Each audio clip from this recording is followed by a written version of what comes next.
just don't want nobody. We are here. With me. Man, you got to finish the intro off. You're doing good.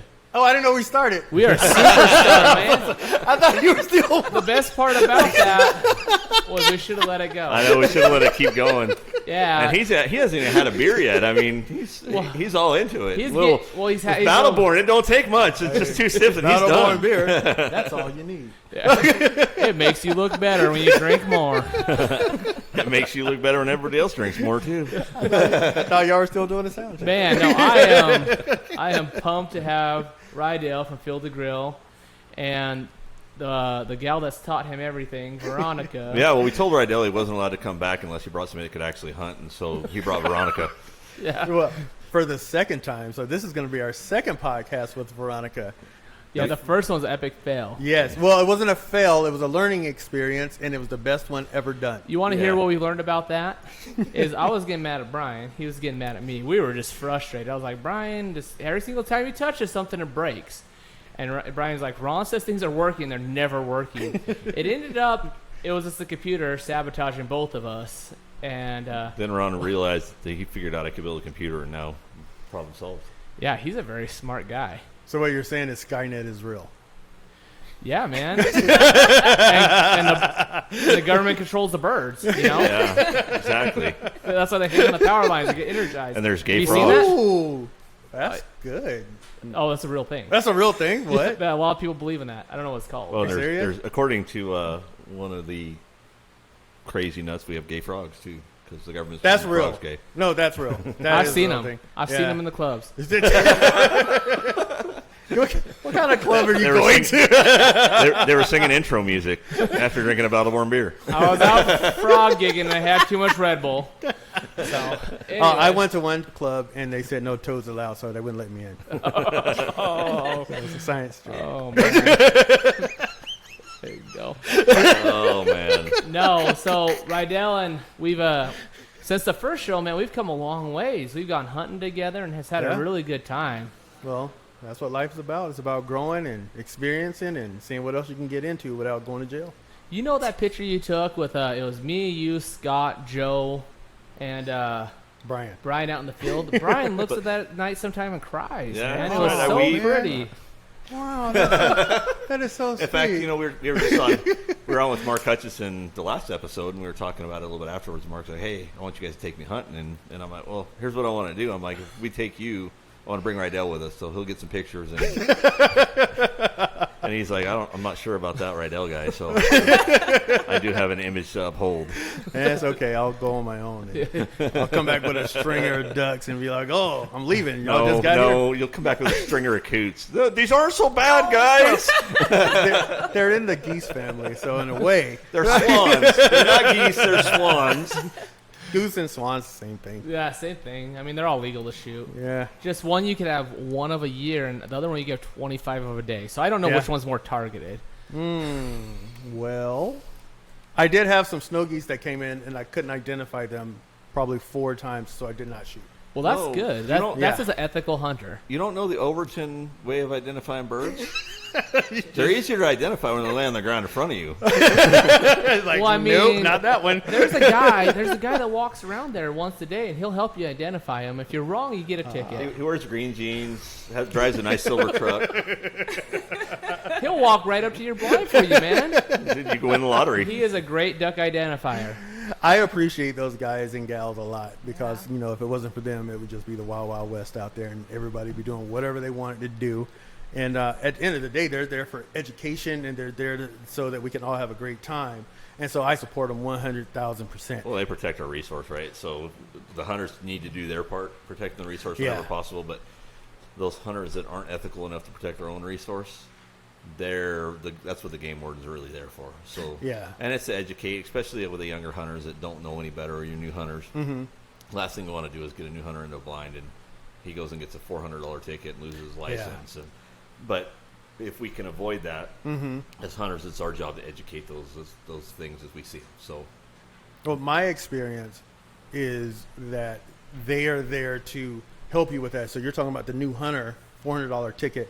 For the most part, and I'm gonna go out on a limb and say 95% of the time, you won't get that ticket. It'll be an education moment if you truly are just ignorant of what happened and you're upfront about everything. That's my experience.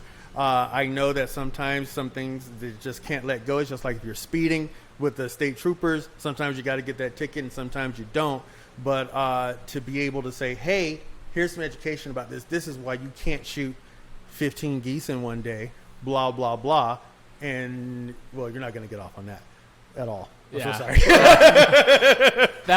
Or shooting a eagle. You ain't a new hunter to shooting 15 geese a day in southern Nevada. I don't know what you are. Anomaly. Well, and a lot of the game wardens will tell you straight up that if you take an animal, pretty much, and it's an illegal animal, or you're doing something illegal where you take an animal, they're going to write a ticket. And the simple reason they're going to write a ticket is because that's taking the resource from the rest of the hunters, right? So true. It's for them. That's almost going to get you a ticket every time. But it's things like maybe you don't have a plug-in or one of those things. That kind of stuff. You don't have any birds, right? You haven't taken any birds, but you don't have a plug. They'll use that as an education moment. But Nope. First time out duck hunting, I didn't have a plug. How many ducks did you have? 0. Gave me a ticket. Well, I'd give you a Did ticket you have too. a bad attitude? He always No, has a bad attitude. I smiled. I let him check all my guns, and you know what? Unfortunately, we don't have laws of omission out here in Nevada. And if you get caught doing something wrong, it's not the game warden's fault that you got caught, and it's not the game warden's fault that you don't know the laws. You know, you're gonna get a ticket, and you know it doesn't even go to pay for game; it goes to pay for schools education. You know, but. I don't think the game wardens want to give you a ticket, but they can't tell if you're lying or not. Well, then if you're wearing Crocs, I mean, they know you have bad choices, so you're going to get a ticket probably anyway. Yeah, you're probably going to. Were you wearing Crocs? I don't think I was as good of a duck hunter yet. You know, Gannon Hymas turned me on to Crocs, my mentor, and you know, just because Brian don't like to shoot duck, he don't have to wear Crocs, so that makes sense. That's true. Well, should we show him the gift you got me? Switch over to this camera here. Brian's so nice. Which camera are we going to? Ours? He is a good business guy and my buddy, and look, he got me this nice mug here tonight. Everybody see it? Yeah. So, party does not start until you crock it. Yeah, I'm always partying, man, because Crocs are convenient. So is being barefoot. That's true. Also painful. Well, I guess if you're going into those type of clubs, Crocs will be useful. Anyways, so we got Rydell on the show tonight. We got a few reasons. The first one, we could jump right into this, is Rydell has, since he's been in Southern Nevada, he's became involved in several things. And one of the major things he's been involved in is the Nevada Adventure Outdoor Foundation, right? Which is Nevada Outdoor Adventure Foundation. It's right there in front of you, Ron. Oh, yeah, no, that's right. Nevada Perfect. Outdoor Adventure Foundation. I'd read that wrong anyways. I like mixing my words up. God bless dyslexia. Anyways. Dyslexia never problem pad for me. That's going to come back on both of you guys. Yeah. Like back in 2021, you guys said this. You're not going to be president. My kid's got dyslexia, so I get a pass, right? I legitimately have it. I'm allowed to make fun of it, right? Anyways. So tell us a little. It has nothing to do with this dyslexia. So that's far beyond the point. Let's go ahead and talk about this. Okay. All right. So, like you stated before, I'm involved with a bunch of different things, and the Nevada Outdoor Adventure Foundation is actually a national foundation, and we're just a Nevada chapter. So I'm on the board with that as well. And so the Nevada Outdoor Adventure Foundation, we focus on severely disabled vets, 80% and above mostly, and we get those guys out and about, and we take them on national trips. So it's a lot more planning instead of just saying, "Hey, I'm going to the duck blind. Anybody want to go?" Which is since I'm the team lead for the Fallen Outdoors, that's more what that is. So NOAF actually deals with 80% and above vets. I deal with Grill F2G. All vets, all first responders and kids, and then TFO, which is the Fallen Outdoors, deals with any vet that there is. So I'm pretty much like in the middle here, there, and there, but we cover the gamut. Basically, in my mind, if you want to get outdoors, if you want to do something, I'm going to help you out if you're a competent individual. Yeah. Well, if you could help. Hey, Brian, click on that Outdoor Foundation. I wanna just kind of scroll through their Facebook, and Rydell could kind of explain some of the events they've done for this. Well, first off, let's talk about this. Click on that if you would. That's going to be a big one for them, right? Yeah. So on the 17th of July, if you're in Nevada, we're going to be at the Gold Coast Casino, and we have a banquet every year. And it's right now we're up to like 30 guns to give away that we're going to be doing. There's a ton of raffles. Basically, you're not going to leave without anything. And you get food, you get drinks. Country Smooth is one of our sponsors, and they give out liquor for each one of the tables. We bring all of the recipients that we've taken out for the year, and they get to come back with the +1. And then even some of my sponsors, they've donated like CVA and Tinks and Dead Downwind, Veterans Q Barbecue. And so those are going to be some of the prizes that you can win as well. Is that squirrel going to be there? That squirrel is 100% going to be there. The Warners do such a good job with those, man. I wanted to take that last year, but I was not allowed to. So I took a picture. No, so are they auctioning that off again this year? I don't know. It might be one of the surprise auctions. Oh, man. I thought it was going to be last year, and then I just tried to take it. I didn't. Well, no, you guys do big trips. I mean, you just did a trip a couple weeks ago, right? You just got back off of. Yeah, well, that trip, that wasn't a big trip. That was, it was a big trip as far as the results went and the outcome. We took a Vietnam Marine. We took him out fishing. He hadn't been fishing in 35 years, so we went with the striper hunters over in Arizona and Meadview. We caught 165 striper, and then the rest were cats. We're going to have a big fish fry for our post. It completely lit up his life. I mean, he's a burn survivor. He has like a hook on one hand and 2 fingers on the other hand. So we went through the whole learning process trying to do that. His eyesight's going. And he just had a fantastic, great job. We were supposed to be taking my other buddy, who was an Army guy, Vietnam era as well, but he passed before everything happened. And Jerry, who did get to go, he's still talking about it. And now his next trip is we're going to be taking him. That's going to be through F2G. We're going to be taking him to go jump out of an airplane with one of my Army buddies that's over in Utah. Really? Mike Seminoff. He'll take you out jumping, and he has 6 kids, but he does like the squirrel suit stuff. He's taking him paragliding. Yeah, well, what's the kite thing when you're going to die? Because I'm not doing that. Yeah, it's parasailing. I've got a buddy. I just call it no thank you. We got a buddy out in Logandale that does that. In fact, I think probably the PJs are out there jumping this week. Yeah, really? Sky van out there yesterday when I went by. But, it's great. So I did the World Cup of wingsuit flying. I helped with that. Oh. So Did you jump? So my wife got a jump. And I was supposed to jump the last day of the competition when the competition was over. And what happens when they bring like a national event into these skydiving places? Mm-hmm. They lose money. Yeah. So they'll lose like $40,000 for a weekend event, right? So they brought it in, they lost all this money, and all the jumpers we had guys from England, India, Italy, all over the world. Well, those guys wanted to pay for extra jumps because out in our area it's so beautiful to jump. Mm-hmm. And I'm like, I'm not taking a jump on the back of your wallet, right? Yeah, I gotcha. But my wife actually got it. She got to jump out with the Russian wingsuit team. So she got to jump out with those guys. Wow. And it would have been cool because if I got to jump, so I was the area host, being a politician out there, and so they're like, well, hey, dude, if you jump, we're going to buzz you. And I'm like, dude, that'll be sweet. And I'm like, I just can't take the money out of the guy's pocket. Yeah, so that's the big joke now is one day you're going to have to actually throw me out of an airplane. He goes, yeah, one day we're going to have to make it happen, but we just can't ever get on the same schedule. Yeah. And it's tough because when Ron and I truly believe if you have a friend that's got a business, you don't take food out of his mouth, right? Mm-hmm. And so it's going to be a free thing for me. And we did a lot of work to make that free happen. But I'm not going to bump a paying customer to go take something for free from our guys. So it'll happen eventually. It'll be fun. I know it will. But or you'll just jump without a parachute and be like, "Hey, this was free." I wanna come back to who you're taking. So you're taking a guy that can't see with a hook on his hand out of an airplane. Yep.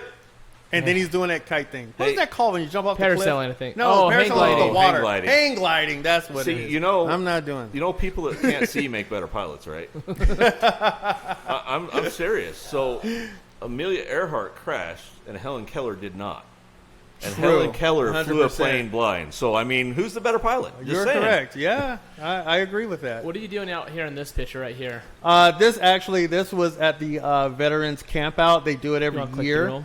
And this was up at Eagle Valley Reservoir. Yeah. So Hey, basically, who's that ugly guy right there? that's I Jeff know- Hatfield. I know that ugly guy. I spent a lot of time in a bar with that ugly guy.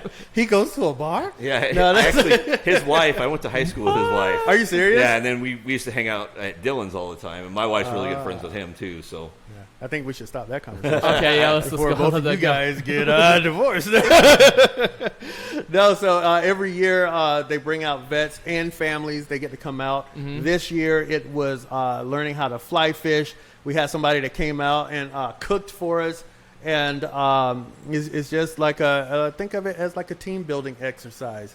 Just coming out and having fun and meeting other people. But it's a support group too, because you had a lot of people out there that normally wouldn't get that opportunity to go. Exactly. You know, and it's almost like it's the people that deserve it the most. You know, people that have, you know, coming out of the 4th of July holiday and learning about veterans and seeing everything they've done for us. Like, this is just like spitting in the wind. It's like not even anything, but it's at least it's something we could do that would bring them some joy.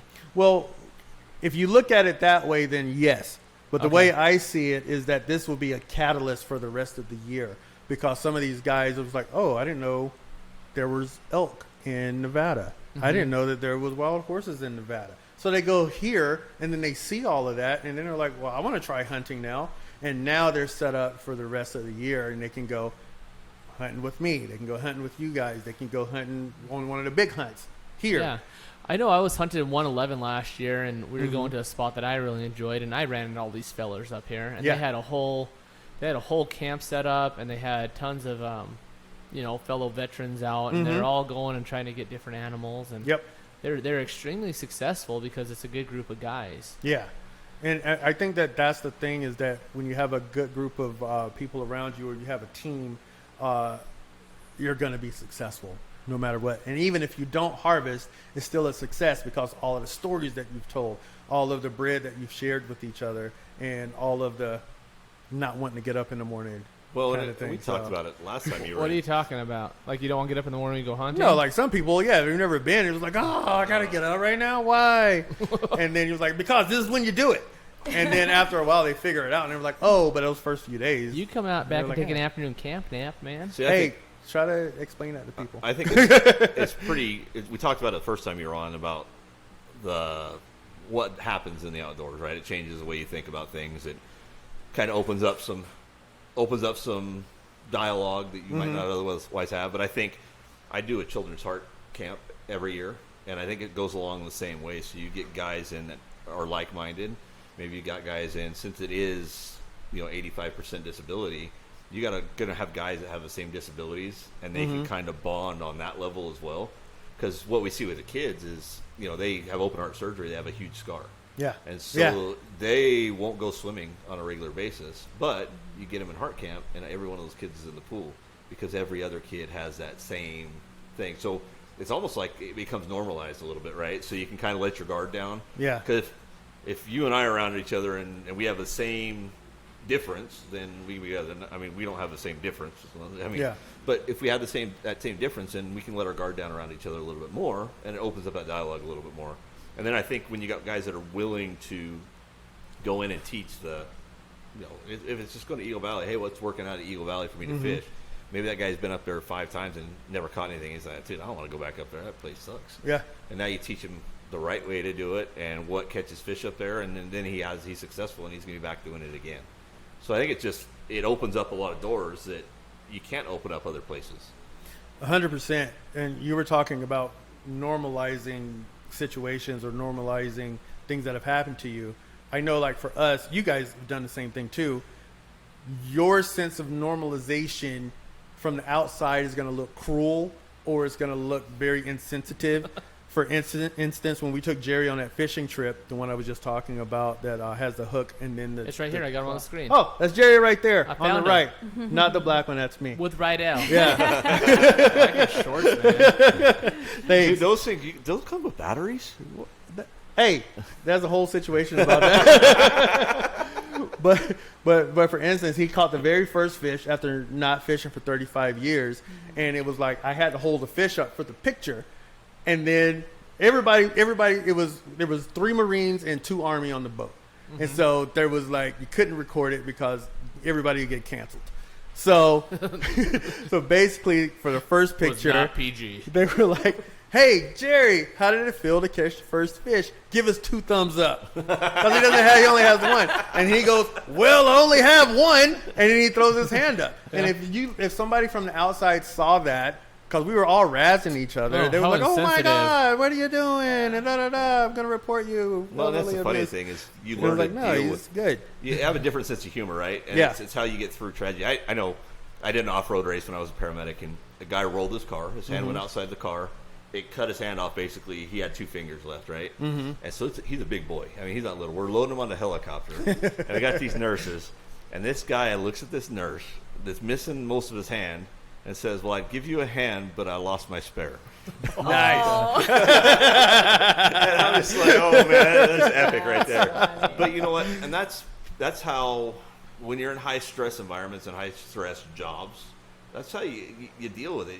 It's macabre humor a lot of times, right? Mm-hmm. So paramedics, firefighters, if you ever heard what was said behind closed doors, you would not look at them the same. But Yeah. that's how they relieve that stress, right? Yeah, And so you got to let them do that. But the problem is you do it in public, exactly. and especially now. I mean, cancel culture is so prevalent now. Mm-hmm. No matter what you say, oh, you can't say that. That's cancel culture. But Yeah. that's the language these guys understand. Like that's what Exactly. makes them feel comfortable. That's what makes them feel at home. I was up at a camp with a law enforcement officer, and we were talking. I was like, "Man, how do you relax? How do you relax when you go out to eat with your family and stuff? Like, you're constantly on high alert when you're in your job. You're constantly on high alert when you go sit down to eat. Like, how do you relax?" He's like, "Well, I am relaxed in my own sense. I'm as relaxed as I get. I'm not as relaxed as you." Mm-hmm.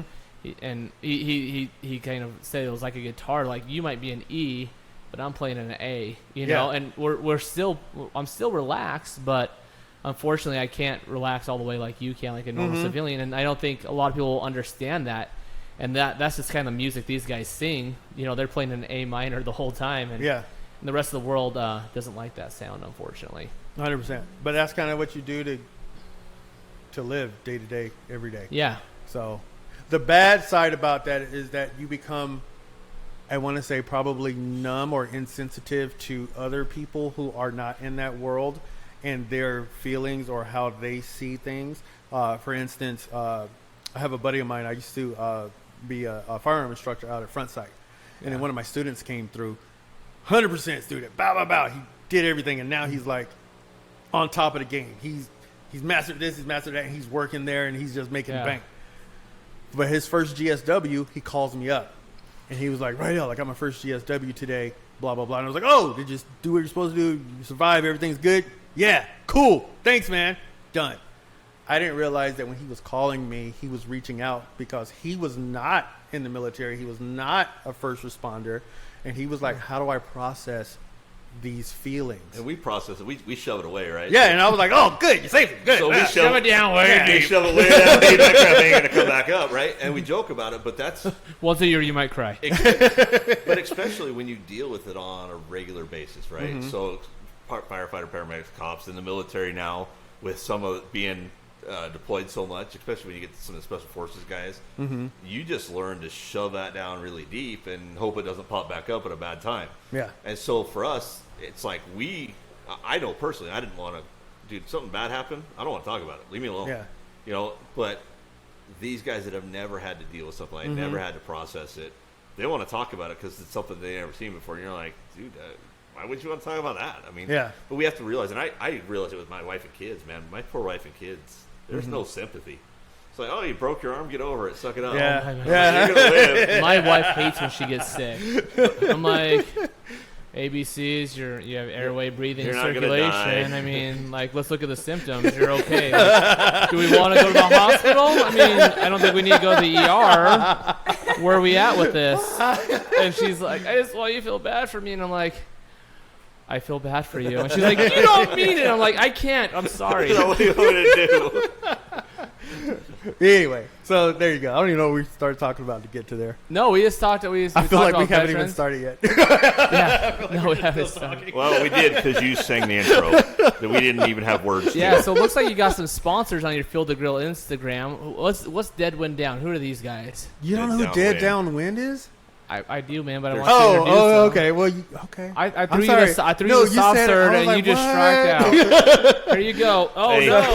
were you a Marine? No. Well, you have to like one. Do I need to get you some crayons? I can't stay inside the lines. All right, so, that's real. No, they eat them. So Dead Downwind, it's one of the spinoffs from Arcus Hunting, which, do you remember Tinks from way back in the day? No. Tinks, all right, so Tinks, I mean, they've been around since the 70s probably. And Old Man Tink, he's in Texas. He has his ranch. He's asked me to come out several times. I still haven't gone to do it. He's just a figurehead now. He's still the head of everything, but, corporations have taken over now. So you have Dead Downwind. You still have Tinks. You have Obsession, all of the bow stuff, Ramcats, and then you have the umbrella Arcus. So Dead Downwind is all going to be all of your field spray, bug spray, scent eliminator type stuff, and it's a shoot off from Tinks, and it's one of my sponsors. And so they sent some stuff for the banquet for this year, and I absolutely love it. I mean, I grew up using rabbit tobacco. And pine needles in a bag with my hunting clothes, and I baking thought these were soda. names of the Dead Downwind No, stands. no. I was like, rabbit tobacco. That sounds okay. No, that's how my grandma taught me how to do stuff. These are real plants. Okay. Yeah. Wait. Yeah. Y'all have rabbit tobacco here. Y'all probably call it something different. It grows underneath the sage. You can't smoke it. It's not tobacco. Well, you tobacco. can smoke anything. You may not be able to smoke it again, but you can smoke it once. It smells like a sweet sage when you bend it. Who are these guys? This is Rack One, same company underneath the same Arcus. So this is all about antler growth. It's about if you're in a state where you can bait stuff. Yeah. Don't do it in Nevada. You can't do it in Nevada, but if you do have your own private property and you want your deer or elk to grow antlers bigger, you can still put it out there. You just can't hunt over it. Yeah, you can't hunt over a bait pile. You just can't hunt over it at all whatsoever. But you go to Georgia, Alabama, Texas, that's big time stuff there. When I was growing up in Alabama, you couldn't hunt over bait. So that's something that's changed, and I've had my own opinions on hunting over bait. But hey, as long as you're legal, do whatever you want to do. That's awesome. What about these guys? Veterans Q. These guys reached out to me about 2 years ago and was like, hey, if I send you some barbecue sauce, will you take some pictures? And I was like, yeah, because I eat barbecue sauce every day. So take shots at it. Barbecue sauce. So basically, I rub it on my nose. there's a veteran, What's the barbecue Steve. sauce on? He owns this whole thing, and the way he got involved was that he entered a barbecue contest, and he didn't like the sauce, so he made a sauce and won first place.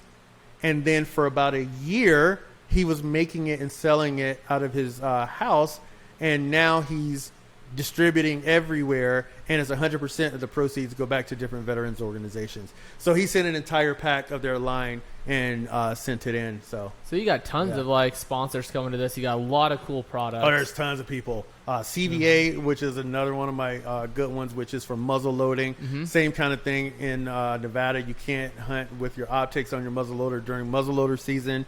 So sometimes they come with that, and it's pretty much up to you to know about your own education, what you're supposed to do and not supposed to do. Yeah. If you don't know, ask somebody and they'll tell you. That's kind of what the whole thing is Yeah, the about. game wardens want to help you. They want to Ask the catch game you. wardens. Don't ask regular them, hey, people. I They shot won't this know. deer with this scope muzzle loader. There's an app where Is you this can- okay? There's an app where you can record conversations too. So the other game warden comes up and be like, listen to this. I talked to him. Yeah. So, hey, man, you do a lot of crazy stuff. You do a lot of crazy cooking. You like to cook coots. But I saw your one video with this in it. I like the cook. What is this? All right, so Caltex Designs, he is a Navy guy. He literally just got deployed this past week. We were supposed to be going hunting in Texas, and he got spun back up. We don't know where he's at, so something's going on somewhere in the world, but we get to drink our Starbucks at 400 degrees every day. So he does this kind of stuff as far as the board goes. He does emblems and things of that nature. And I have some alligator back down in Florida that I'm trying to get out here, but it's so expensive to ship. And so I'm thinking about once I get down there, I'm just going to bring the whole thing back, with me. I thought this was the iguana. Did you actually go down there and film that iguana hunt? I didn't film that one, but I am doing that. because in Florida, for people who don't know, you can literally go to Florida and hunt iguana, and it's free. With an air rifle. With an air rifle in the city. Anywhere. Well, you can shoot them with whatever you want. Yeah. But in the city, you can use an air rifle. There are people that'll take you out, but if you have come up anywhere down there, you can pretty much do it yourself. They're literally everywhere. I'm an iguana guide. Hey, Laura video, Unleashed. Yeah, that's what she's doing right now. She does that in Gator. And she'll take you guys out. If you don't have any time to do the scouting and do all of that stuff, you can just pay it, take you out. You don't have to worry about nothing, and you're good. Does she have a dog that retrieves her iguanas? That I don't think so. Have you seen that before? No. Some guys have trained dogs like duck dogs, and they'll shoot the iguanas, and the dog will jump in the water. Boom. Go grab the iguana, swim back. I see it happening. We used to hunt coon a lot, and we would lose dogs to alligators. And so yeah. So I'm thinking that being in Florida where alligators are more prevalent, that you will lose more dogs is That's what I true, would think. Dude, what? How scary would that be, duck hunting down in Florida and having to worry about alligators the whole time when you're tromping through that water? Well, when you're brought up there, you don't think about any of that stuff. Why not? Because you're brought up with it. You're used So to you it. don't think about it. You're just like, okay. Like Veronica and I, we went down. Oh, wait. Tell them the story about when I was telling you about the alligators. Okay, whatever. So I was like, this is where we used to go. I was like, this is where we used to go swimming. Oh, and no. He said, this is where we used to go swimming. He goes, we go here. And there was a big old sign saying, oh, don't swim past the buoy. And I'm thinking, do the alligators know not to come this way? It's just... They can read. Come on. And It's that big of brain. Course, as soon as we turn over to the right, there's one just sitting in a log. So I I was like, yeah, we would lose a They kid. call that a lifeguard. Lose a kid every year, but it's like you grow with it. You're not freaking out. You mean you lose a kid to an alligator every year? Yeah.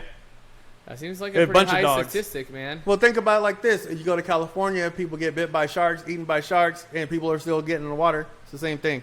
I'm gonna stay in my desert, man. I have Now you got never. rattlesnakes. I can never say this. We went to the desert and we lost one kid a year. No, it never happened. They all came back. Every single one of them. We lost one kid a year. What's wrong with this guy? I meant for the whole state, not like one entity taking Oh, kids not in that out. one pond? No, not in that I one thought you were pond. hey, in that one pond, we No, lost no, one kid a year. This is a no. toss-up. There's 20 of us. You had a 1 in 20 chance of making it home. I would say that one pond, it would be at least one attack every 3 years. I remember a scout trip with Ron where he lost a kid. Oh, we found him, though. He didn't die. This kid, it was the greatest story ever. So we're whitewater rafting. We go down the river, you eat lunch, and then you go back up and you launch again, right? So we ate lunch, we all load up, and we leave. We get 4 or 5 miles up the road, and they stop their van. Ron gets out of his van, he's like, hey, Tanner over there? And we're like, no, you had Tanner. He's like, we don't have Tanner. So we turn around, and this poor kid, he's probably 12. Yeah. We turn around, we start driving, and he's like a mile away from where we stopped, running down the road, just bawling. He was in the bathroom and went to go to the bathroom, and we left. Aww. I don't even feel bad for him. You have the buddy system for a reason, man. Well, where was his Exactly. buddy? I don't know. Not in the bathroom. You don't In the follow van. the rules, you get left. That's how it works at camps. That's not how it works at camps. That's how it works with Ron at That's how camps. it works with grown adults, because I'll leave a grown adult. On purpose, yeah. That's what I like about hunting with Rydell. Sometimes we just wander off and leave everybody. It works out great. And we come back with ducks. Yeah. So Ron route hunting one day, and my kid, Cody's had a couple seizures, right? Uh-huh. And so we're out hunting, and we're doing the youth hunt. So Ron's like, hey, we're going to go walk this ridge line. It's only half a mile. And I'm going to take Cody with me. You meet me down at the end of the ridge line, right? So I'm driving, and I'm driving, and I'm driving. I'm 5 miles down the road. The ridge line's still going. I call him dude, Ron, this ridge line's a lot further than you think it is. He goes, oh, we'll be fine. We'll meet you in a little bit. Just go down to the end and wait for us. So I'm waiting, nothing. I go back, drive the ridge line, no Ron. So now I'm like, where the hell did he go? And so I finally get a hold of him on the radio, and I'm like, hey, where are you at? He goes, oh, we went down the mountain. We'll meet you down at this road. I'm like, look at the map. I'm like, that road's not below you. And so literally it's getting dark. He's got my kid. There's no cell phone service or anything out there. And so I'm trying to find out where they are. And so finally I go around the corner and see him on the hillside walking down. They chase deer down, right? And Ron's answer is, Well, we would have just walked till we found a road and somebody picked us up. Hey, man, you ever had one of those dogs with this seasoned animal and keeps running? Yeah. That's We saw a buck, and then That's Ron. And Cody's not a we good just filter. kept running until we found a road. Wait, did you get it? No, Cody's too loud. Oh. Or I was too fat. It was one of the two. You too loud or too fat? It was one of the two. Anyways. Yeah. Well, I can't believe you thought that was an iguana. That's an alligator. Alligator's pretty tasty, too. Yeah. Yeah, It's like about a 3 foot, 4 foot, 3 foot. That was a 3 foot. Nice Yeah. and tender. Nice baby gator. Hey, And back home, you can literally buy alligator at Walmart. You don't have Really? to go and kill them. Yeah, you just go to Walmart. they and buy have them it. at Hush Puppies out here. That's at a restaurant, though. You're probably Okay. paying like $30 a pound. I don't know. These all come out of Louisiana, and they're wild alligators, and so it's the same as if you go and kill one yourself, minus getting a tag. What are the hunting licenses like for that? It used to be if you see them, you kill them. Yeah. They've changed it now, and they only give out, I think it's 600 for out-of-staters or something. I might be lying about all of that in Florida, but it used to be if you see them, you kill them. Alabama was the same way. They've gone up into North Carolina now, so they're just making their way up. Like the coyotes made their way from here all the way to the other side now. Yeah. So, yeah, Okay, so it used to be just open season, Yeah. but now you used to have to buy a tag. yeah. Well, I'm sure it's got more popular, just like It's definitely gotten more Duck popular. Dynasty came out, so Yeah. everybody was a duck hunter. They've Yeah. got Swamp People and some of Yeah. those other shows that they hunt gator, and so There's probably 4 big alligator hunting yeah. shows. And so when you start getting those Yeah. shows, everybody's like, "Dude, I want to do that." And so then there's a run on it. Those shows will die off. That run will go away, and then we'll get to the point where instead of having tags, and now it sounds like a lot of those shows, those guys are sitting with 200-300 tags a piece. Some of them. Yep. So it's almost like a landowner's tag. yeah, kind it's of a commercial situation. tag, really. Is that what it is? That's pretty much what it is. And they get a specific And they quota sell every them. year. And then if you don't fill your tags, the next year you get fewer tags. You get fewer tags. Oh, really? That's why you'll find those deals in the end, or they'll give out give-me's. I mean, they're literally running around everywhere. If you're strapped on time, get a guide. If you're not strapped on time, you have 5 days. Go figure it out. Yeah. The Oh, same that's thing with awesome. Alaska. Same thing with Texas. You don't need to pay all of those high prices to Really? kill. And then even the same thing with like the gators. Some of the guides, they do it by foot. So if you kill a 5 foot, it's X amount. You kill an 8 foot, it's this much. You kill a 10 foot. Next thing you know, you just paid $3,000 for an alligator, and that's before they even process it for you because they charge you for that too. I'm So like, what you do can do you- this by yourself. What do? You just go on public land and you just like walk the bank and look for gators, or do you like rent a boat, or what would you do? That's one way to do it. We never actively went out looking for gators, but we would come across them all the time. Like, you just went to that, and then there's like a gator there. Yeah. And you're like, throw it in the back of your truck, and you keep on doing what you're doing. Either you're fishing, or you're squirrel hunting, you're rabbit hunting, you're coon hunting, and it's another byproduct. It's an opportunity. That's Yeah, it's awesome. opportunity hunting. Like duck hunting, we talked about that before. Last year was my first real year of duck hunting, like the way you're supposed to do it. Same thing with turkey hunting. We didn't do any of that stuff either because I was like, why do people keep saying turkey's hard? We kill them all the time. Yeah. Well, we did grouse that way this year on our youth hunt because we just happened to come across some grouse and we're like, dude, we're shooting them. You know, and grouse actually the number one. Most people don't go out specifically to hunt grouse. Most of it is ancillary to deer hunting, or big game hunting. So I keep a small game broadhead. It's not broadhead. Small game head in my quiver when I'm archery hunting for grouse. When I come across them. grouse is tasty too, man. Yeah. That's really Yeah, good we really enjoyed that grouse this year. It was a great. Hey, I wanted to talk about a few other things, but let's talk about Veronica's story and how you got your wife into hunting. What was that story? What did you do? What's the trick, man? You want me to tell it? Yeah, I'm trying to remember how we started. I know how we started. Do you know how? I'm trying to remember. So, I was doing a lot of archery practicing back in California. Oh, there you go. Yeah, I just tried as a sport. I was like, oh, I want to be able to do that. And we were always like very competitive. It's like, I can do that. No, you can't. Yeah, I can. So he took me out, and I guess I did better than he thought I would. So he's like, okay, let's go out. And Yeah. I can't No. remember what was the Okay, first thing we that was went the extremely short version. to. I liked it though. So I take her, and she was very accurate, and she goes, I want to get a bow.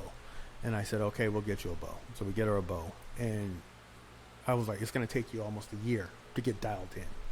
but because of technology and because she listened to my instructions, she was So like, you did exactly opposite of what you told me, right? Exactly. she was dialed in, and then all of a sudden she was like, I wanted to go hunting. And I said, if you go hunting, you got to do everything. Same way like earlier Ron was like, hey, you can just sit over there if you wanted to. And I was like, no, she's going. She's in it. And so we went to, your first kill was a ram? Red rooster. Yeah. She killed a ram on her first hunt. And actually talk about that, how that all went down.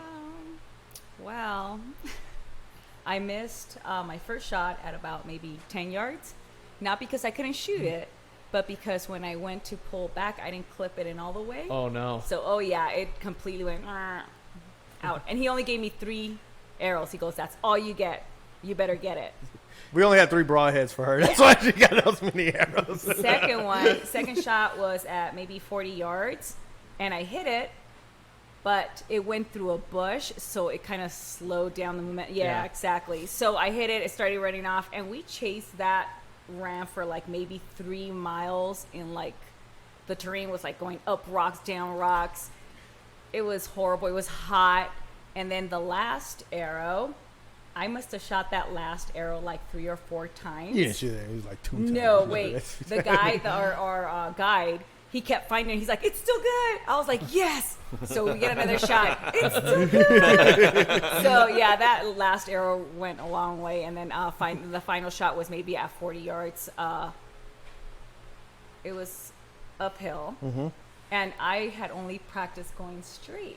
Yeah. So I kind of realized during the whole time where I was shooting and missing it that I didn't practice going uphill or downhill. So I was like, okay, I'm definitely going to hit this one. So I kind of calculated it. I was like, I don't want to be, I'm thinking inside my head, it's hot. I don't want to do this anymore. It has to go down. So that final shot, I hit it in the spine. So I couldn't run anymore. Yeah, that was it. That was it. How did you feel? So a lot of people when they shoot their first animal, they feel kind of sad and excited at the same time. It's a weird emotion. Yeah. Was it like that? Yeah, there was all kinds of emotions. I was kind of Did you cry? Oh my God. No, it's kind of like I got a little teary, but I was like, this is going to be so good. It was one of those. And of course, my mom came down and she made some birria with it. And my God, it was delicious. Was it? And then you're hooked. Delicious. Oh, yeah. So who was there with you? Was it just you two? Or my daddy came. My dog came, Oliver. Yeah. He was there. And I had hurt my back before we left. So I called them and I was like, hey, can we get like a side-by-side or something? Because I was like, I can hardly walk at all. So not him, he showed up and he took us around so that we could make everything happen. So once the adrenaline got going, it killed the pain that was in. So I was able to still do those 3 miles. Yeah. But coming back, man, I was done. Once that adrenaline goes, I was so done. Well, and I think that's one of the great things about, if you can't afford to have a guy, one of the good things about it is, man, it makes life so much easier when you're done, right? So they'll arrange pack out, they'll arrange a lot of that stuff a lot of times, and so that's, my brother goes up and he does elk up in on the Ute reservation, right? And you drop the elk, that's all you do. I mean, that's your whole job is to drop an animal, and then they do everything else for you. And so he wasn't that kind of guy. it makes We did so everything. those that was by choice, though. Yeah, well, They'll do everything. I know they will. They'll do everything for you. they'll do anything for a tip, you know, or a Klondike bar. It was a learning experience, and I'm glad that we actually did everything. Yeah. Because that kind of prepped me for the elk hunt. So yeah, it was a really good experience. And was the elk hunt in the same season? How far? How That far was a like gap year was it? after. I want to say it was like a year after. and that was in Pioche. Some months, yeah. Was that the next hunt you did then? There might have been a mule. No, you did mule deer after that, and then the big one was the elk. The elk one, yeah. You did something. Do you think you caught the bug at that point? Like, were you excited to go? Like, it was like almost going to Disneyland, or have you got to that point yet? I think yes.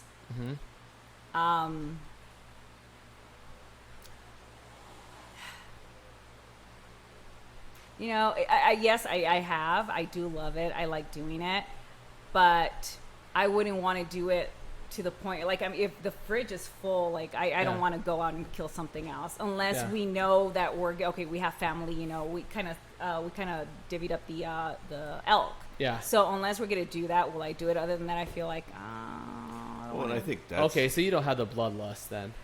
No, Most not hunters at all. don't, No. though. That's the thing. That's the bad rap we get as hunters, right? So it's always, you're just killing animals to kill animals, but a lot of us are just killing animals to fill our freezers, right? Yeah, and that's what we were talking about for this season, putting in for tags, is because she goes, well, both of our freezers are still full, and I was like, well, we still got to put in. I'll put in for all of the high stuff. That way, if we get it, then it's a once in a lifetime. Then your stuff is done. I was like, if we don't, then it's fine, and we're still on the board. And so we didn't draw any tags for it, but that was like 100% fine.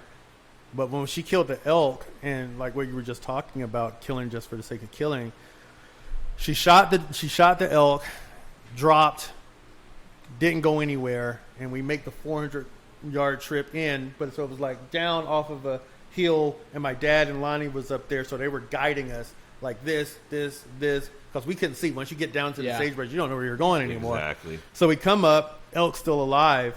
And so she gets ready to take the shot, and I have it all on video, right? So she pulls up, and you can hear her breathing.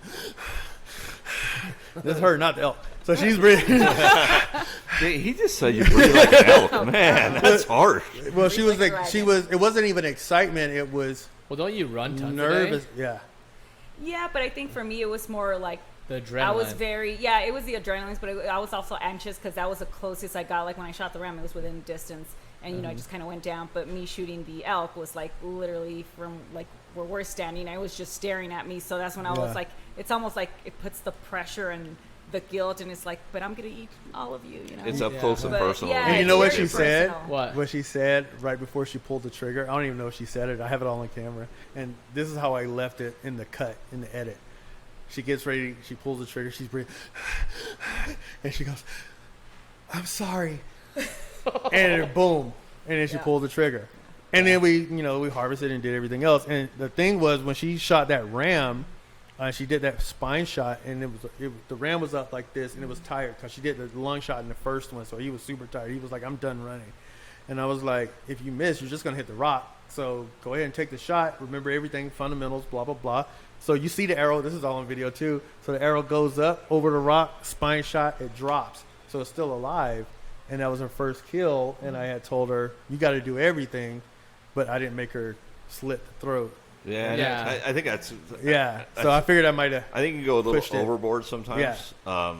If you get to that point, especially female hunters are a little bit more emotional a lot of times with it, just because they have that kind of more maternal instinct, I guess. Ron had a story with his wife. He took his wife up for the first time, and by the time they were done, she doesn't want to hunt anymore. No, she's the same as Veronica, where she doesn't have that lust to get up early and chase animals. She loves nature. She likes driving around. She likes being with the kids. She likes seeing new places. But we have me, my son, and my daughter soon that's hunting. So she's like, I don't have to do something. I'll go with you guys, but I don't want to harvest animals. I wouldn't categorize that in the bloodlust category. I would categorize it as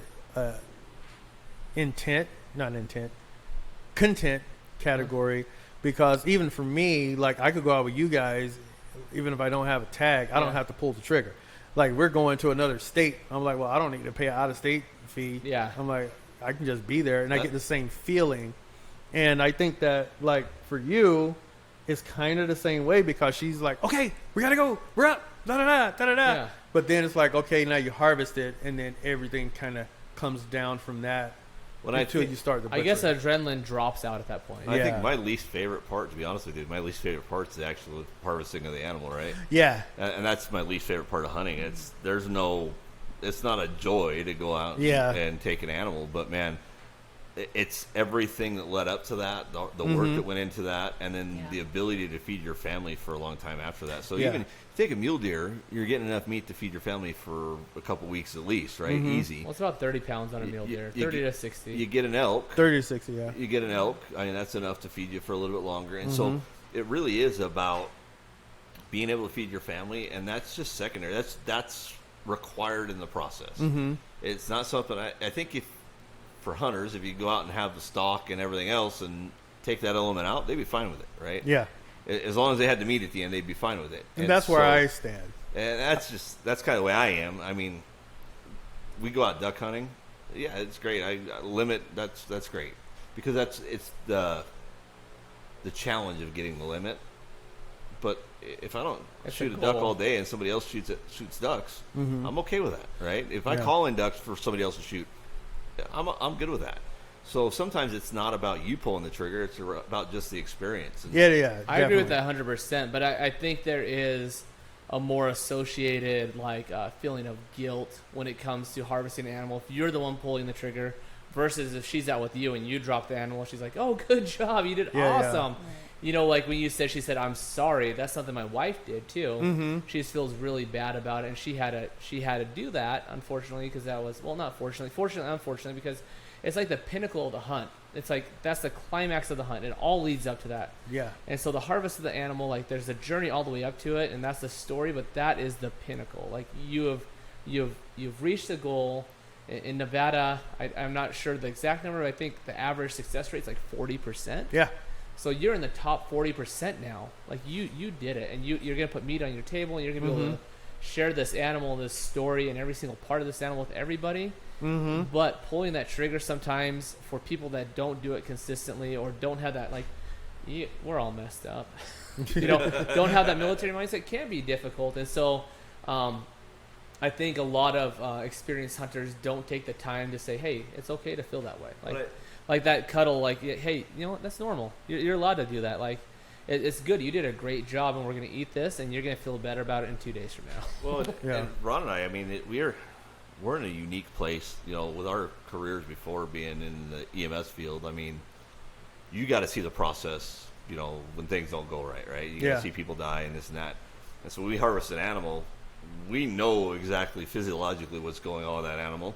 So we're kind of analyzing that as we go. Mm-hmm. So I remember going out this year with So messed up. Yeah, with Mitchell, with his boy, and he dropped his buck. And By the way, no regrets. Was not sad at all. Just extremely happy. Boys and girls, totally different. So he's like, his deer's down. It scooted a little bit up the hill, but it didn't go far. He dropped it pretty clean, but it's kind of in those last breaths, those agonal breaths. And he's like, "Oh, we got to shoot it." And I'm like, "Here we got a velveted buck." No, you don't. I'm like, No, no. And I'm like, I know from just that, hey, he's got about another 30 seconds. He's done, right? Mm-hmm. Just let him be. You can go with that. But some people don't have that. So some people have never seen it. So it's a lot more traumatic for them to see that for the first time. Yeah. It's kind of like the guy that, he's got his first gunshot wound, right? Mm-hmm. For us, for some people, I've seen a lot of gunshot wounds in my day. But so it doesn't even faze me. Yeah. I mean, but for him, that's such a traumatic experience because he's never seen it. But Are you give him talking 10 about Mitchell? years. Well, yeah, no, I'm talking about hunters in general. I have pictures of Mitchell when he was 5 with deer blood on his face. No, we're talking about hunters in general, new hunters that have never seen it. A lot of times That's that's a big where thing, they're. yeah. I mean, Yeah. Allie had a tough time. Yeah, you're right. With the you're right. process because People she's that never, haven't been raised around she's it. never seen that before. And like my kids, we harvested our own animals. We killed our own ducks. We killed our own chickens. We filled our freezer with that stuff. I remember we did a Thanksgiving. The day after Thanksgiving, we processed 270 birds. Yeah. And so for my kids, that's just part of nature, right? Animals die. Animals are going to feed us. We name our pets and then we go eat them, right? And that was that was part of nature. For them, hunting's a normal thing. But for the kid that comes from Las Vegas, that the only animal he's ever seen is his dog. Yeah. And now you go harvest an animal, it's going to be hard on that kid. So as mentors, we got to understand that when we go out in the field and we have that. Or where you're coming from with, you start getting into the military vets, right? Mm-hmm. So you harvest an animal. So there's a lot of stuff that goes into that with him because there's things that come back. Yep. There's emotions that come in, and some of them are going to be good. Some of them are going to be bad. So we really just got to pay attention to who we have hunting with us. Yeah. What their reaction is going to be. And I do a lot of talking kinda before we understand that. go Yeah. to mitigate any of that, or any surprises that you might have. Yeah, I know we took out a new hunter last year. Me and my father did, and he shot his first deer, and he's being a man about it. But I could tell, you could like see it. It was getting to him. Yeah, that was the first big game animal he shot. I was like, hey, how do you feel? And he's like, I feel good. And I was like, hey, the first one you shoot sometimes is a little tough. It's okay, and that's all I said. We left it at that. But that's man speak for like, yeah, you can feel that emotion. It doesn't make you any different than anybody else. Yeah. But and then I babies, new people that go out hunting with me. My dad's like, well, make him gut it. And I was like, no, I'm going to gut it. And so I just gut the whole thing, drug it to the truck, making it an easy experience. And the next one, he'll get the next one. Well, that's why, like, you have to read the situation, Yeah. like with the ram. And I was like, okay, her cutting, like literally grabbing the horns and pulling back and then cutting the throat and getting Yeah. behind. I was like, that might be too much for her first time. But for the elk, I was like, okay, I did that one. You can do this one. It's going to be I'm much hands easier. off. You can drag it down the hill too. Later. I'm in the truck. But for me, like, I have never rejoiced in killing a deer or anything else. I've always kind of felt bad, or even like, I feel extremely grateful. no, I don't even feel grateful. For like, as soon as the trigger gets pulled or the release gets, the arrow gets released, I kind of feel like that adrenaline dump. I was talking about that before. I was like, in high stress situations, I'm always still calm. After that situation, I throw up. That's my process. Yeah. And that's how I feel after I kill something. You get nauseous then. I do, yeah. Yeah. So when we killed that deer this past year, this last season, there was a whole bunch of stuff that was going on. So it was like, okay, boom, he's down, go get him. It wasn't even, I was still going. I was like, okay, we got to get back over here. It's super hot. We got to get it to the creek. We got to do this. We got to do that. So it was like, okay, boom, he's dead. I know he's dead. I see him. There was zero rejoice, zero taking it in. And I don't think I got it taken in until we were driving back with the bags on top of the Jeep. Coming back, going back to camp. That's when I actually started feeling stuff. But I never felt like, woohoo, yeah, we did it. But when she kills something, I'm like, yeah, great shot, woohoo, yeah. That's true. So I get jumped all that. around the truck when Cody shot his first deer. Oh yeah, I think Ron jumped higher than my kid when Cody got his first one, man. But it's He missed 6 well, yeah. for that one. So when he hit that one, I was like, I about was- time. well, and you know what? The funny thing is, that kid's a competition shooter. I mean, he shoots regularly. I mean, he's qualified for state every year he shot. But it's different. You get out in the It's field, different, you yeah. get that adrenaline rush, and most people have not ever been in an environment where adrenaline was a normal thing, right? Yeah. So, If anything, it's because they watched a horror film. but you go into It's completely combat, different. or a video game. you Yeah. go, you go into combat, or you get deployed, and it's kind of a regular emotion, right? Mm-hmm. You become a firefighter, a cop, EMS. That's an every single day thing, Mm-hmm. and it's multiple times a day. So you learn to take and process that adrenaline better. Mm-hmm. And so for a lot of us, that hyper focuses us. And so we have a job to do. Boom, we're on that job. We're not going to leave that job. That's where we're at, right? Yeah. But a lot of people, they're scattered, right? Yeah. And so Cody, you could see it, and then all his fundamentals went away. I mean, it got bad, and so Ron and I ribbed him pretty hard. I mean, just because that's the way we are, right? Well, we were treating him like one of the guys when we probably shouldn't have. yeah, and so How you old could, was he? 12. Yeah, that's fine. Yeah, that's good. Really, give him a beer. You could tell. You could tell he was. We were a little bit too hard on him. He was bummed, right? It was bothering him. Drive yourself back. We get up the next morning, and it's Ron and I. If we're hunting, we're on the mountain before sunrise. Mm-hmm. I mean, we're before shooting light. We're sleeping in the truck for an hour before shooting light because we want to be in our spot Mm-hmm. where we want to be. Well, you want to be up there and you want to stop so the animals don't hear you coming. They can calm Exactly. down a little Yeah. bit. And so Well, Cody, whitetail. I grew up hunting whitetail, so you have to do it. so we came across Yeah. the deer, and it was actually a herd of deer and some nice bucks in it. I'm like, Cody, the first one's turned broadside. Do you shoot it? He shoots it and misses. And so these deer literally go 15 yards uphill, and this is the great part about muzzleloader season. They go 15 yards uphill. It's not Same going to deer go turns anywhere. broadside and stands there, right? So now he's like 75 yards out. Boom, he takes a shot and drops it. I mean, it was clean. Both lungs and the heart all Nice. in one shot. I mean, he crow hopped and just flopped. The rest of the herd went 20 yards uphill, turned around and stared at us. Yeah. And I they just left, stood there. and then they came back. Yeah, and so, Muzzleloader season. But- Archery's the same way. but for Cody, I mean, it was. we were a little rough on him, just razzing him, and he was frustrated because he's not that kind of shooter. Excuse me. He's a solid shooter, so he was beating himself up. How am I missing? Yeah. And then we went back the next year, and he missed. He was missing. It was on another streak, right? And so I'm like, Cody, why are you missing? Well, he literally had a buck at 10 yards. And Brian's like yelling at him. And so he misses. I'm like, how the hell did you miss at 10 yards? And Cody then gets mad And Cody hits it. And well, no, he didn't even hit it. So he goes to shoot again, and his primer didn't go off. Oh. And I saw when he missed him. The rifle went up 6 inches. He jerked it. He was jerking the trigger, and so He was like this. yeah. Where's the boom? And so once that happened, we reset, and I'm like, Cody, what'd you do? He goes, I know. And so after that, the next shot was a good shot. But you get excited, and you get that adrenaline rush if you're not used to it. All the fundamentals go away, including trigger control and sight picture, right? It all goes out the window. And so it's not – that's why we have a 40% success rate a lot of times. Yes. It's not abnormal to miss if you have – It's part of it, but you learn from it. Yes. And so we got to – why did I miss? Let's recreate it. Why did I miss? Did I was I he uphill and I wasn't shooting in an uphill position? Was he moving and I wasn't following with him? Did I jerk? You know, those things are all things that you got to kind of break down after the fact. And if we can do that, it makes us better hunters. I think there's the saying that there's no such thing as losing.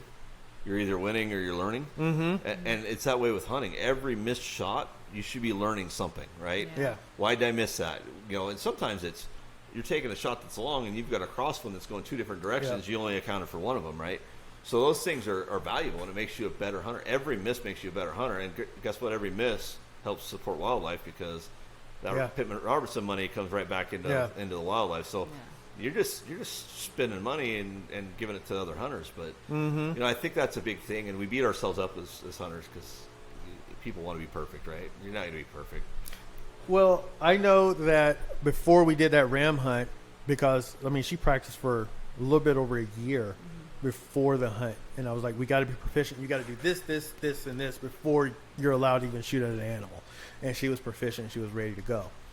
And then she started getting cold feet on the way going. She was like, oh, I don't know. And it was more like, I want to have a humane kill. I don't want it to do this. I don't want it to do that. And it was all about, I don't want it to suffer. And that's what she kept bringing up. And so the very first shot, like we literally came in and like the rams were over there, and it was like, whoa, that's going to be an easy one. We're going to be done. And she comes up, and like you said, the fundamentals went out, and she goes to pull back. And as soon as she goes to pull back, the arrow goes. And I was like, what are you doing? She goes, oh, it malfunctioned. And I was like, you've had that release the whole time. You think that really the release malfunctioned, but now it's working? I was like, you pulled the trigger. You had your finger on the trigger when you were pulling back. And she was like, ah. And so it was like all these excuses. And then it was very cold. And then it got hot. And so then those 3 miles went to carrying all of that gear, which was something that she learned because I was like, it's going to get hot later on. You're sure you want to put on all of that stuff? I'm not carrying it. And then I carried it. See, I was judging you my head over there. But that was the thing, and I think that went back to it showed itself again with the elk when she goes, I'm sorry. Now, with all of that said, going back to your original question, the bloodlust thing, she has a bloodlust for ducks and fish. She's all about it. I can see the ducks and fish. There's not as big of a connection with the ducks and the fish. Well, they're a smaller animal, right? So it's not as close to what you're used to seeing, right? So you look at an elk or a deer. Mm-hmm. They're pretty close to a horse, right? And so you grew up around horses all the time, right? You see horses everywhere. People don't see elk and deer unless you're in certain parts of the country, right? Ducks you see flying over all the time. It's kind of it's a pigeon. It's just a big pigeon, basically. They're just a rat with wings, right? So I think there's a lot less emotional connection when you're talking about birds and fish. Even anti-hunters, half of them fish. Right? So what's the difference between a fishing derby and a coyote calling contest? Nothing. You're still harvesting an animal. Yep. It's just you put more importance into that animal because it looks like the dog next door, right? Yeah. And so, as human beings, it's just natural to have certain emotional connections to whatever. Now, if Sasquatch, one day we had an open season on Sasquatch, it would probably be pretty hard for a lot of people to go out and hunt a Sasquatch, right?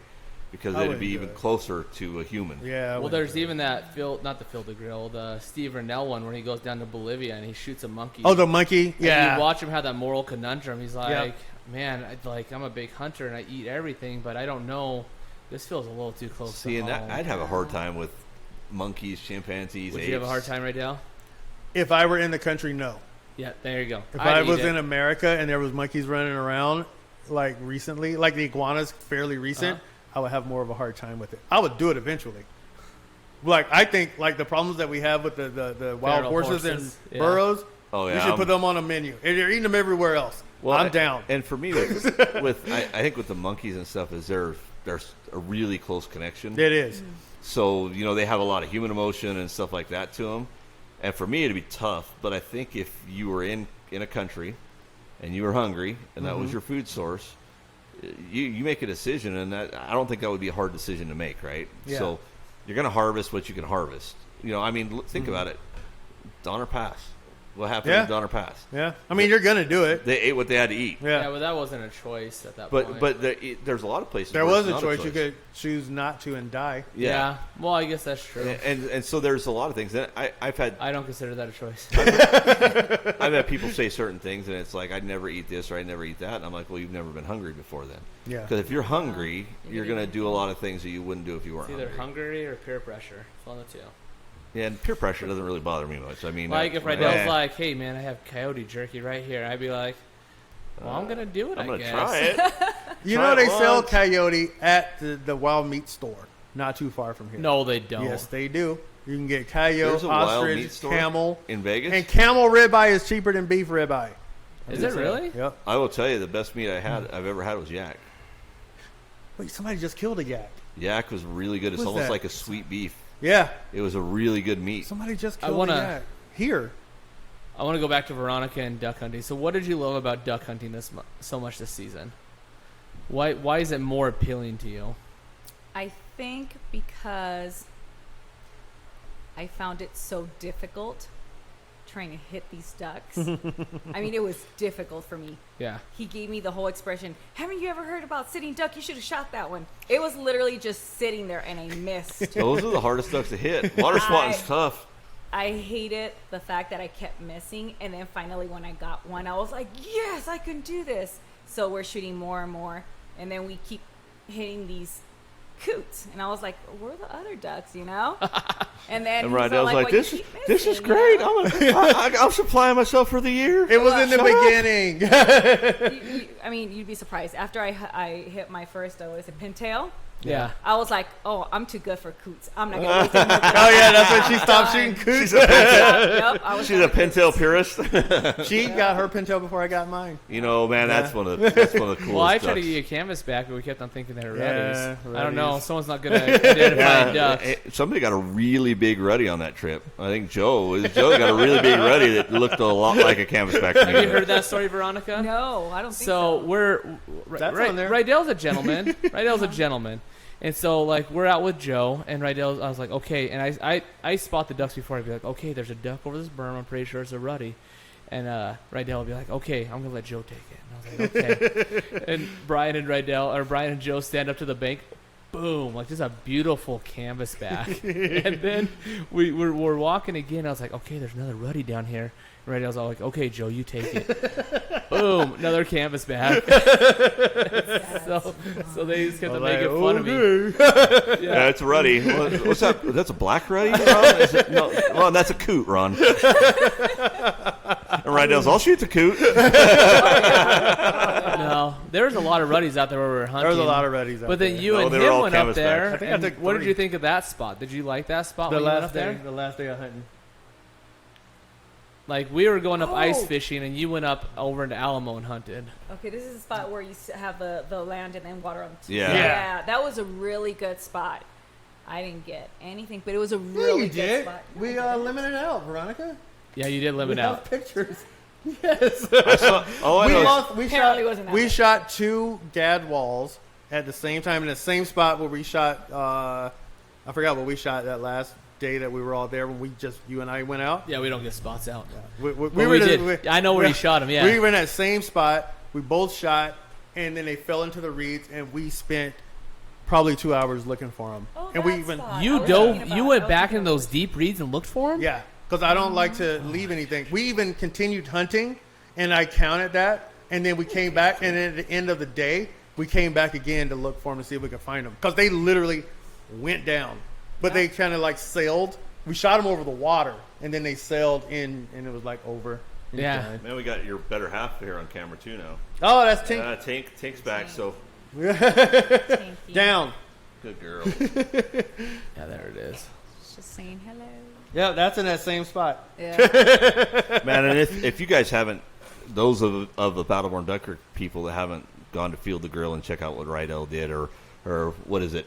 What's your other one? I can't remember. Why Not? Why Not? There we go. Why Not film? Man, he does some amazing pictures and videos and stuff like that, and we've been fortunate enough to be in some of the videos and stuff that Rydell's done. So go check out his work. I mean, he does a really good job on stuff, and this is one of his pictures. So Yeah, do I have that on the screen?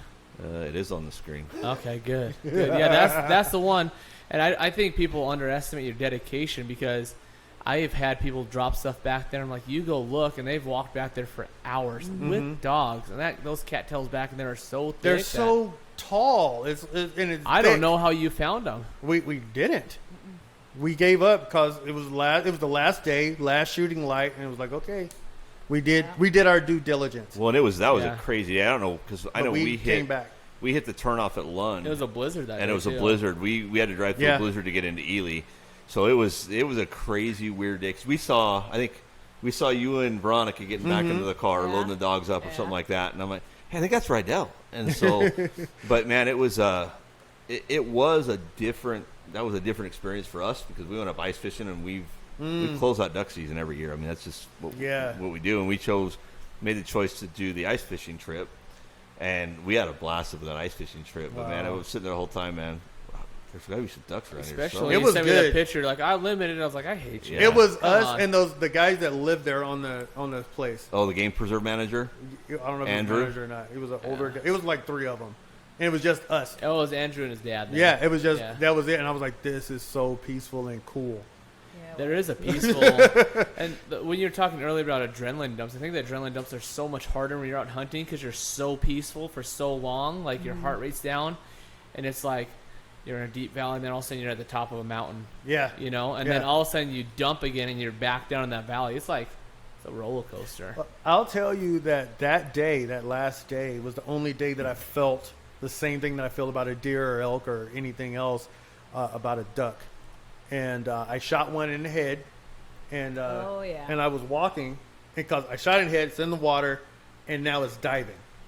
Yeah, coming up over there, diving, coming up over there. So now I'm in my waders, walking through that water, trying to get to him. Was it frozen? Was there ice out there too? It was ice in the morning, but not at that time. Okay. I mean, we got caught. We had to sit in one of those blinds because like the blizzard came and the ice and the hail and everything. And so we just sat there and just talked for a long time, and then ducks came back and we shot them.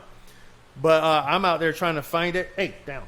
I'm out there trying to find it, and Veronica's on shore, and she goes, Rydell. And I turn around, and the duck is following me in my wake, and it's just coming to me, and it's bleeding from the head because I was like, how is it still doing this? I aimed for the head. Yeah. I was like, I must have missed, but nope, hit him in the head, and he was bleeding. He came right up to me, and I was trying to grab him, and then I was like, okay, I got to shoot him. I'm going to lose him. So then I took another shot, and I felt the same way I feel when I shoot like a deer or something. Hey, well, I think that's the other thing about ducks that people don't realize is that disconnect you see with ducks and fish that you don't see with big game is you're further away from a duck. A duck's a lot smaller. You're 60 yards, 40, 60 yards out. There's not much there, right? You're not seeing physical features of it really. Yeah. You're seeing the duck, but you're not seeing their eyes. You're not seeing any of that stuff. Fish are underwater. Yeah. So it's like you don't even see them at all. You get a tug on your line, and boom, we're done, right? Yeah. So I think there's that disconnect, and you have more time to process it, right? So you see the duck go down. Either you're sending the dog out or you're walking out 40 yards to get it.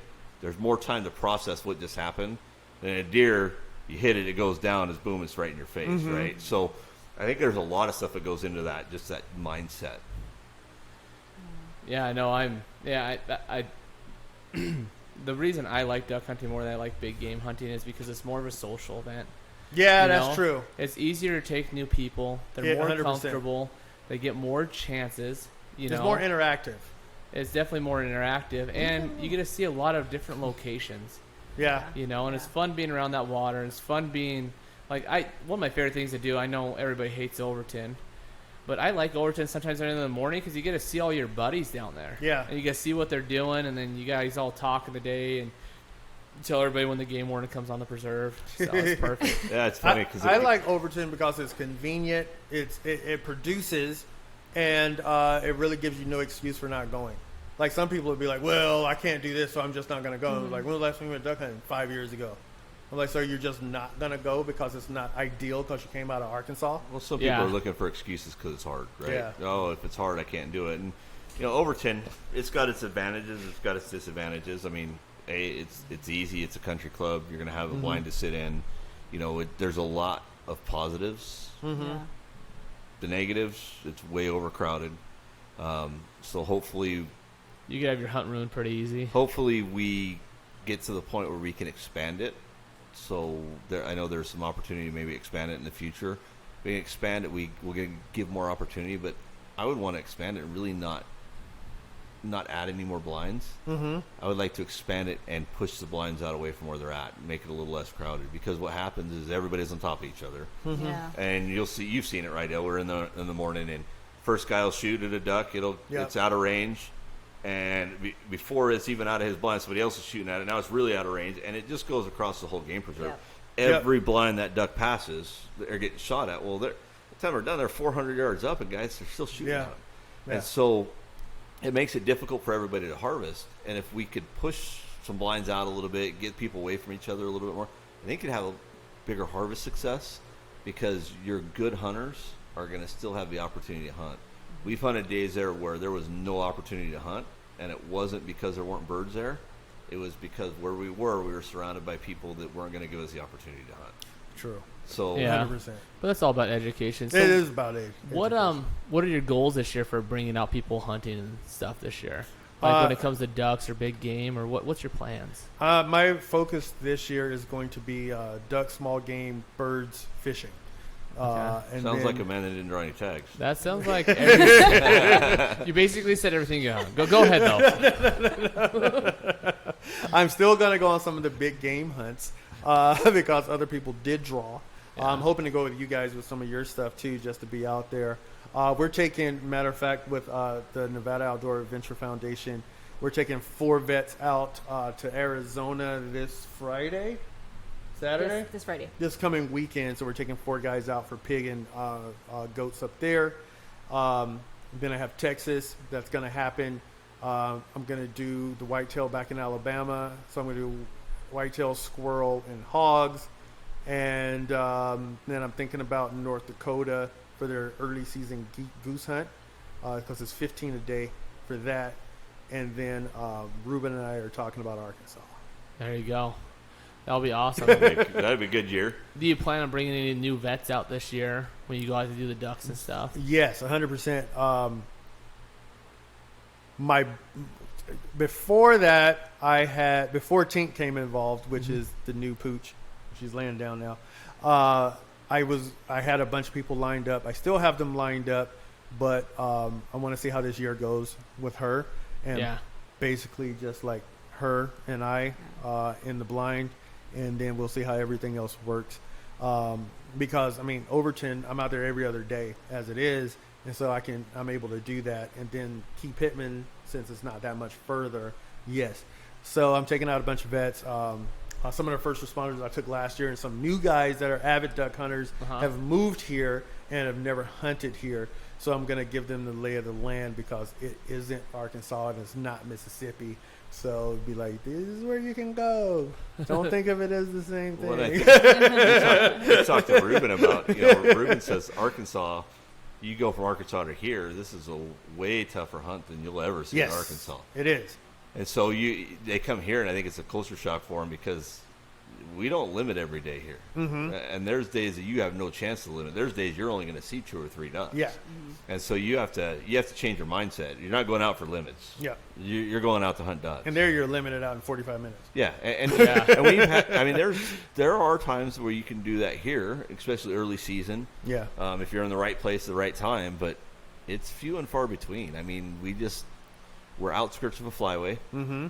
We don't have a true flyway, so you're kind of getting a couple birds here and there, and then the birds that come in, since they are so few, everybody's trying to hunt them. So then after 2 days, even if you had 1,000 birds in, they're all 1,000. They're 1,000 educated birds. Yeah. So it makes it a tough. It makes it a tough hunt. But I think it's more fun. A tough hunt versus not hunting. One of the no trade-offs, contest. though, in Nevada is that you get a better variety of ducks. You do. So we've Yes. harvested just about everything. You trade off. I mean, you might go out and shoot a woody gadwall one day, and the next day you're shooting like teals and canvasback, and so it's almost like you don't get a lot of ducks, but man, you sure get a variety. Well, and it's pretty cool because you can sit in Overton. You go to Overton early season, right? And if you go really early and you get lucky, the cinnamon teal are going to be in, right? So you get the cinnamon. We don't get a lot of blue wings, so the blue wings are kind of a tough one. But then your green wings come in after the cinnamons, and you start getting in with your gaddies and everything else comes in. And when they chase all those diver ducks out, then all of a sudden you get your pintails in. Yeah. Well, when your pintails leave, then your mallards are coming in. So you really can harvest almost every single duck in a short period of time. And so you don't get that a lot of places. A lot of places you'll never see anything other There's than a mallards. lot of like one duck. Yeah. Yeah, you'll get know. mallards and gadwalls. Yep, Teal that's about and it. mallards, So, like, I mean, it's a trade-off. I think, like, we live in we're very lucky to have any ducks. And so I just appreciate anything we get. I appreciate it 100%. I appreciate it for the kids, too, because, like, it's interactive. Rabbit hunting is interactive, too. Yeah. You're always doing something and you're moving. It's not like you're just sitting in a tree stand. Yeah, and I think that's a big thing for kids. I mean, you start talking about big game's tough, right? Because you're only gonna if you're doing it right, you're gonna get one shot and you're done. That's the ultimate goal. Is we take one shot, we're done for the day. Rabbit hunting, dove hunting, squirrel hunting, duck hunting. I mean, you're gonna take a lot of shots. You're gonna have the opportunity to do a lot. Now, I think duck hunting early season. So that we have a great thing in Nevada. We do the youth hunts. So first thing of the year is 2 weeks before anybody else is the kids are out there hunting. And it was probably the best hunting I've seen out at Overton this year. I mean, it was incredible, the birds that were in. I was throwing decoys out, and we got out there a little late because everything with your kids you run late on. And they were like teal. I'm like throwing out decoys. I'm like, oh, that's not a decoy. A teal landed in my decoys while I'm standing out here. Well, we did. It was nuts. Laura and I did that once. We took a firefighter out this last year, and we start setting everything up, and it was a firefighter and his kid. And Ron's throwing decoys. And there's literally, he's standing there in the middle just chucking decoys, and there's birds coming right into our decoys. Boom, boom, boom. And this kid his dad he got a deer tag for his kid, a junior tag. Couldn't harvest an animal. It took him quail hunting. Couldn't get on any quail. So he called me. He's like, hey, Brian, could you take us out hunting? I'm like, yeah, we'd love to take you out hunting. We get him on the boat. 5 minutes after shooting light, the kid had his first animal on the ground. Nice. And so for them, we had a It was in the water. Yeah, in the water, yeah, technically. But within the first 15, 20 minutes, we did really, really well. And then somebody decided they didn't want to get up early, and so they trumped right in and set up directly across from where we were hunting. And that was it. So we jump shot the rest of the day. We took the boat back in and that's jump part shot. of it, too. It's like obstacle. And that's the thing is, if you're out and somebody's hunting a hole, Best offense, don't defense. jump on his hole. Go find somewhere else. What does Jared Bushman say? The best offense is defense. Yeah, Ron plays defense really, really well. If you're fishing with him, he'll like cut your line, he'll tangle you up. He'll unclip your stringer and drop it in the water. You're right. Brian plays loser very, very well. Hey, going back to Veronica here, and we're getting towards the end of the show, but what would you tell females about duck hunting, and why should they do it? Why do you think it's a more enjoyable sport? I just think it's a good way to start off. Yeah. If you are going to do big game hunt, it's a lot more challenging. I thought it was a lot more challenging. So it's almost like you get practice without all that emotional adrenaline stuff going on. So it kind of eases you into it. At least if we would have done it that way around, it would have been a lot easier and smoother for me to do that. Oh, so it's an easy transition thing too. I would think, yes. It's an kind of like a easier baby transition. step, right? Yeah, you take little baby steps before you hit the... What I think the cool thing about, for me, the cool thing about duck hunting is there's a lot that goes into it. I mean, you go and hunt a deer, you find a deer, you track it, try to stay out of the wind pattern and drop a deer.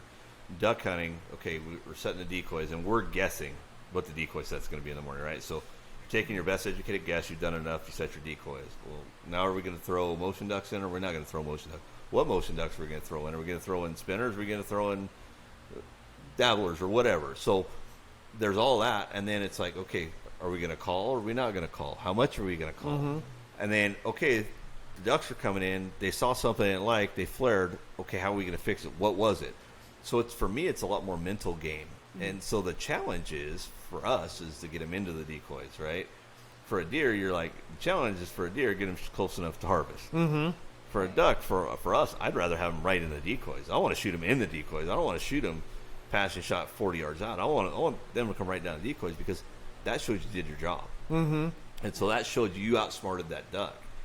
You know, ducks are pretty smart animals. I mean, and they're, anything that's off, they're gone. They're not sticking around to see what you have to show them.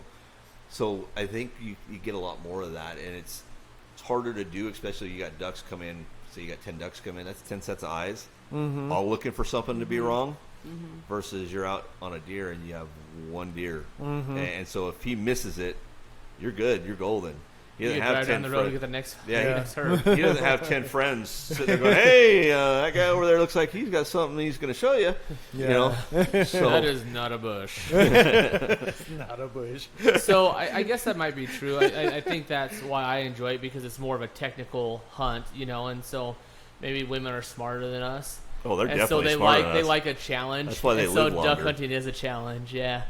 Well, we're getting pretty close to the end, but I want to go back and plug your group one more time and tell what's coming up and how they could get to it and what it supports. The banquet coming up here. So the banquet is going to be on the July the 17th at Gold Coast Casino, and it's the Nevada Outdoor Adventure Foundation, and you can find that at nvoaf.org, and you can buy tickets there and see some of the things that we're going to be getting rid of.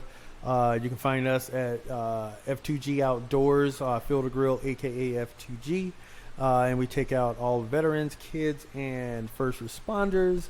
And then TFO, which is the Fallen Outdoors. You can just go to tfo.org, and you can, if you're in another state, each state has their own chapter, and if you're a veteran, you can just join up and go on some hunting and fishing trips. Yeah. Right, Brian. For sure. I mean, it's always a good time. These banquets are always great, and when it's for a good cause like the veterans and stuff like that, it's even better. But man, and if you haven't, like I said, if you haven't gone to Field the Grill and checked out what they had to have in the Nevada Outdoors Adventure Foundation, make sure you go out and check them out. Give them a like, show them some love. We can't, shows like ours and like Rydell's, the way we can keep going is to have the views, right? To have the views, have the likes, have the listens. And so it's important when you start to go out and talk to sponsors to get for these events saying, hey, I've got so many people on my Facebook page. So if it doesn't take anything to give them a like, give them a like, show them some love, help grow Rydell's group and help grow the Nevada Outdoor Adventure Foundation, and let them grow so they can do more for our veterans and stuff in the future. Well, Yeah, that's what I love about Rydell. He does a lot of publication for good things. Like, he's always helping the veterans. He's always taking out new people. That's how we met him, because he was on Facebook randomly saying, I'll take you out. And then I reached out to him. I was like, Rydell, why don't you come on the show? And then because we have a similar mindset, we got together, and now we do a lot of things together, probably more than we should. But that being, he got stuck over at my house, and Katie gave him a lot of potions. I loved it. 100%. We loved it. Anyways, and so like with Rydell and with his Field Day Grill, he definitely uses his show and the good things he does to help a lot of the outdoor foundations, help a lot of the veterans, help a lot of the conservation groups. And so when he comes, and he came and asked to be on this show to promote the banquet coming up, support him. Go out there and support those guys, support those veterans. It does good things. I mean, worst case scenario, you lose some money. Best case scenario, you lose some money and walk away with a gun. Mm-hmm. You know, it's a great time. These banquets are awesome. And there's hunts in there too that they're raffling off. So there's hunts as well. Yeah. So and it's gonna be a good time. You're gonna meet some good people there. I mean, we went to the Ducks Unlimited banquet. It was a blast. This thing is, I bet this one's even more fun because.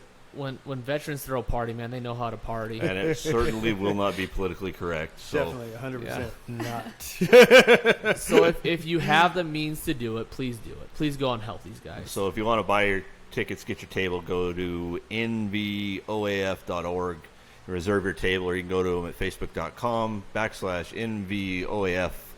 Make sure you give that. And then Facebook, F2G. Field the Grill. Yeah. So give him some love. Of course, Battleborn Duckers and all that stuff. But man, I think we're about done, Ron. What do you think? I'm done. I'm happy he came and had everything work. So thanks for coming in, Veronica. We enjoy you're kind of the the new face of hunting. So we're getting more and more females into hunting, and it's a great thing for all of us. Well, thank you for having me. And we appreciate your time sitting with us. So man, like we always say, if you're going to go out this weekend, why don't you take somebody with you? If you're going to take somebody with you, why don't you teach them something? If you can't take somebody or teach somebody, make sure you hunt hard.